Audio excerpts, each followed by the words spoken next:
Beautiful morning. It's Nigeria Today Live. In continuation of this beautiful program, I have my darling sister here sitting right next to me. My name is Remin Olori Adejoke Adobe David, and I have beautiful darling Gen Z host here. Good morning, Olori Gen Z, or Gen Z Olori Don't let Blossom really contradict or confuse us. That Gen Z Olori. I think I love that too. Rather than Mama Gen Z. Mama Gen Z. That one carry weight. Anyway, it's another beautiful moment on relationship and lifestyle. And we come on your airwave there about this time to talk about relationship. So how well are you doing in that relationship? How's the relationship between you, your wife, your mom, your dad, your brother, your sister, your uncle, your aunt, your siblings? That one tough. Very tough. Siblings. Tough. It's a tough one. One of these days we'll talk about it. But this morning, it's time for us to talk about the happiness that comes from homes. We're going to be looking at the power of communication in happy homes. What is the communication that we need to make or to create or to have a happy home? And to discuss this with us, we have Cassandra Taiwo. She is a storyteller. And Guess now. Okay. Let's go for Taiwo right now. Cassandra, are you there? Yes, I'm here. Hello, morning. Cassandra. Good morning. See our author. Don't arrive. Yeah, our Gen Z author. Our Gen Z author. It's so good to have you this morning. How are you? I'm very fine. And you? We're good. As you can see, we're good. Okay, now we want to talk about the communication that is needed, that is expected to have a happy home this morning. And I'm aware, because you're a storyteller, you have many idealistic answers for us, okay, in the process of, let's say you're creating a story. What kind of communication, what type of communication do we need to really have a happy home?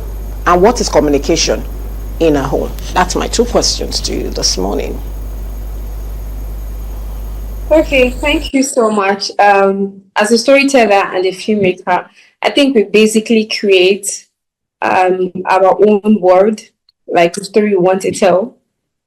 However, when it comes to creating communication and building a happy home, one of the things that you need to understand is that both parties are different, right? So they have different personalities. I could come from a background where people hardly, they don't say much. While you are coming from a background where you need to constantly tell your mother or your father before you step out.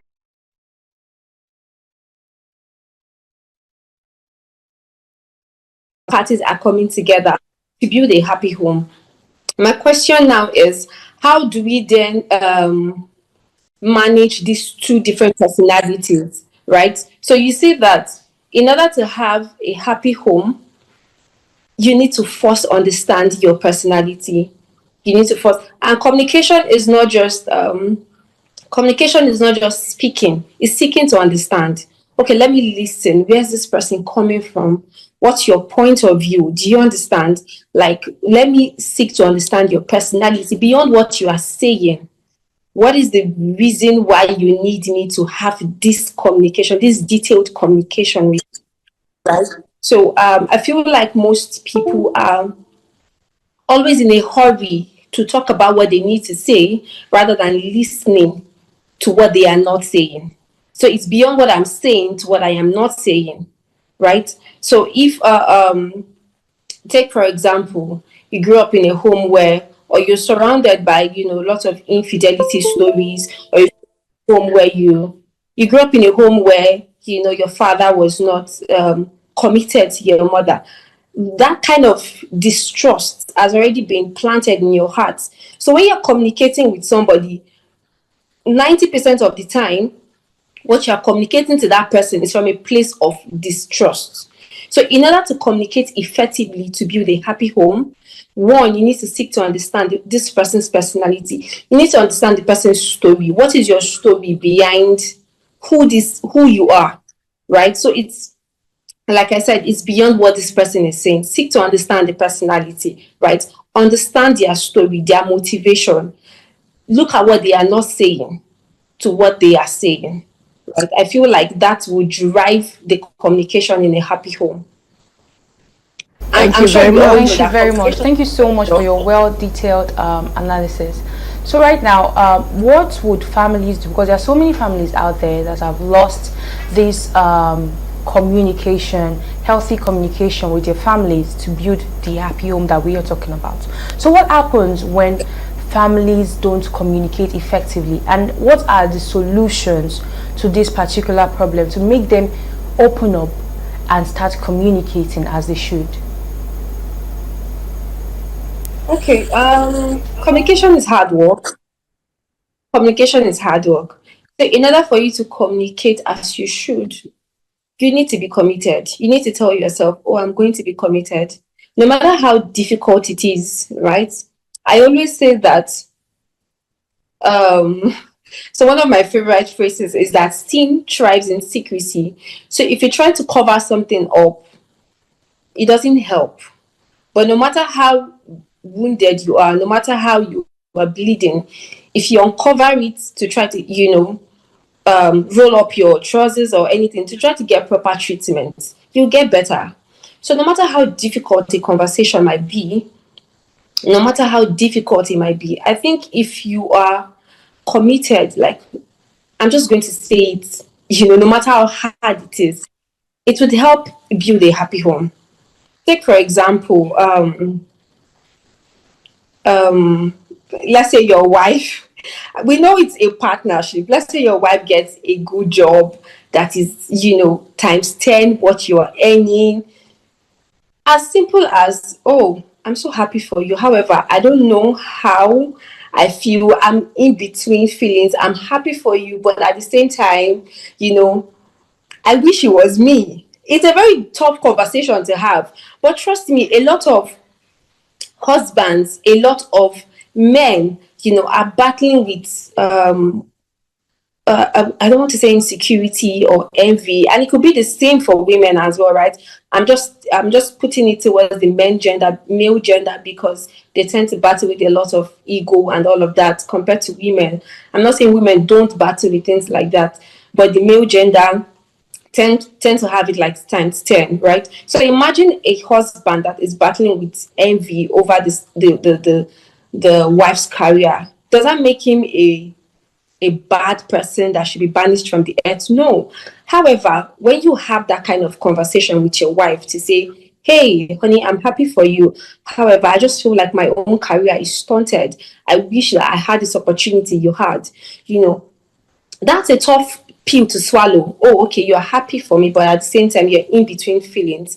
But the moment you uncover that type of communication, the moment you uncover that type of conversation, right, your wife is listening to you, not to judge you, but she's listening to say, okay, this is where my husband is at. What can I do to help him?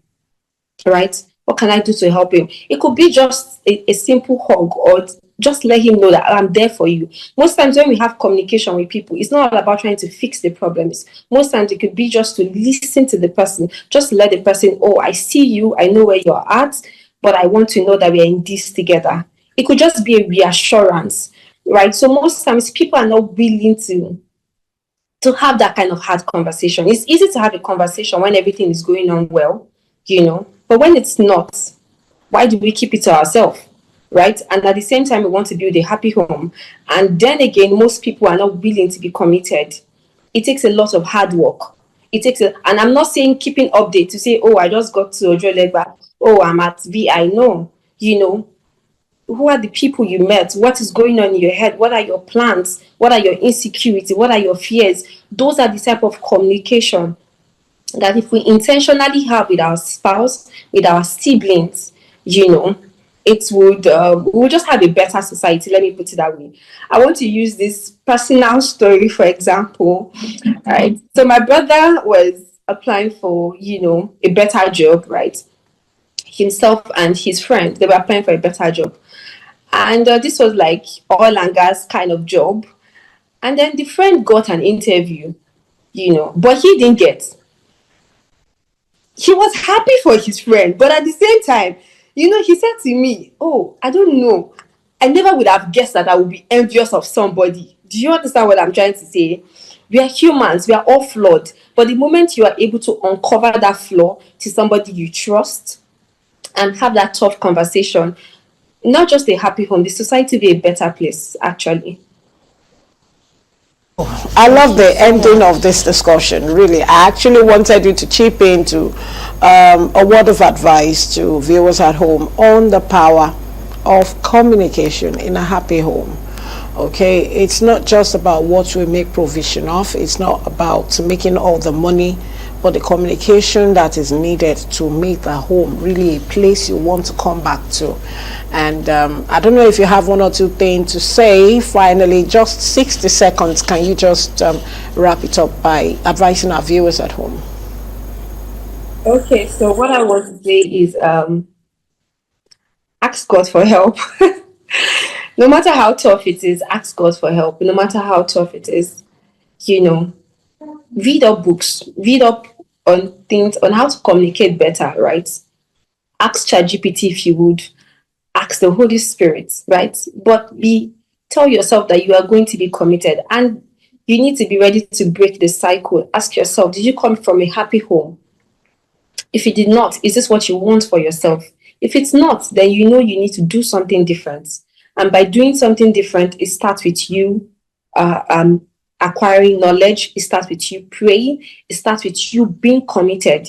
You need to break the cycle. Ask yourself, if you did not come from a happy home and you want something different, what should you then do differently? I hope I was able to. But Cassandra Taiwo, it's really an honor to have you on.